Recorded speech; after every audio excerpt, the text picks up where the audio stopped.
let's take a closer look now at one of the top challenges facing Germany's new leaders, how to turn around the ailing economy. Brian Quint from our business desk is with me. Brian. Stuart, the German economy, of course, once the powerhouse of Europe. That is no longer the case. It is now struggling with stagnation and even decline. After a post-COVID bounce, GDP has shrunk for 2 years straight with no real growth over the past 5 years.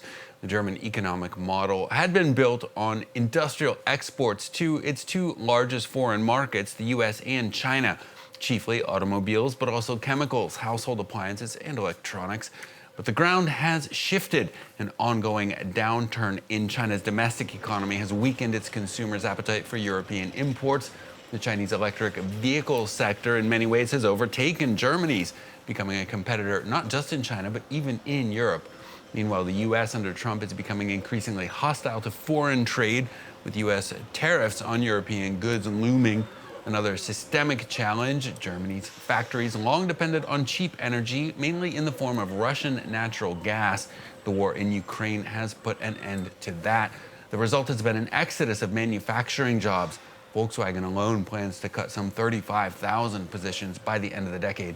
Business leaders say a new economic model is needed.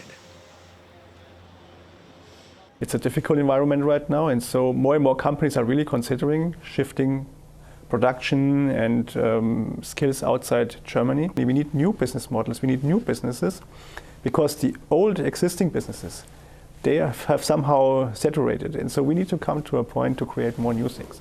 Brian, from a governmental perspective, though, there are some significant impediments, aren't there, to quickly reorganising Germany's economic model? There are indeed, Stuart. Businesses, of course, often cite the country's ponderous, time-consuming bureaucracy. For many economists, though, what's really needed is more investment on a broad scale, the kind that can only be undertaken on a federal level. The problem is that since 2009, Germany has been constitutionally forbidden from public borrowing on a scale that could finance that kind of investment. The country's so-called debt brake limits deficit spending to roughly 1/3 of 1% of GDP annually. For reference, the official EU deficit limit is 3% per year. France is currently struggling to get its own deficit down to under 5.5% this year. The result for Germany is that public investment over the past 25 years has amounted to just 0.4% of GDP. The debt brake has done its job. Germany's overall public debt currently stands at just over 62% of GDP. France's, again for reference, is at over 113%. All that means that Germany has room to maneuver when it comes to public spending, and many are calling to reform the debt brake. Likely new Chancellor Friedrich Merz has signaled some willingness to consider such a move. Economists say it'll be necessary if Germany is to get out of its current malaise. Take a listen here. The German government needs to have a major initiative on investment.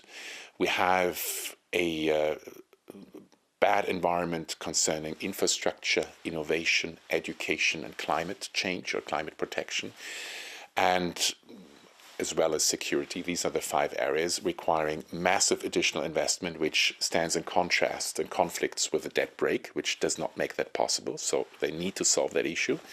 Now, Merz's party, the CDU, has traditionally been very resistant to getting rid of or reforming that debt brake in any way, but it looks like he may have to consider that in order to form a coalition with these other parties. Brian, thank you very much. Brian Quinn from our business desk here on France 24.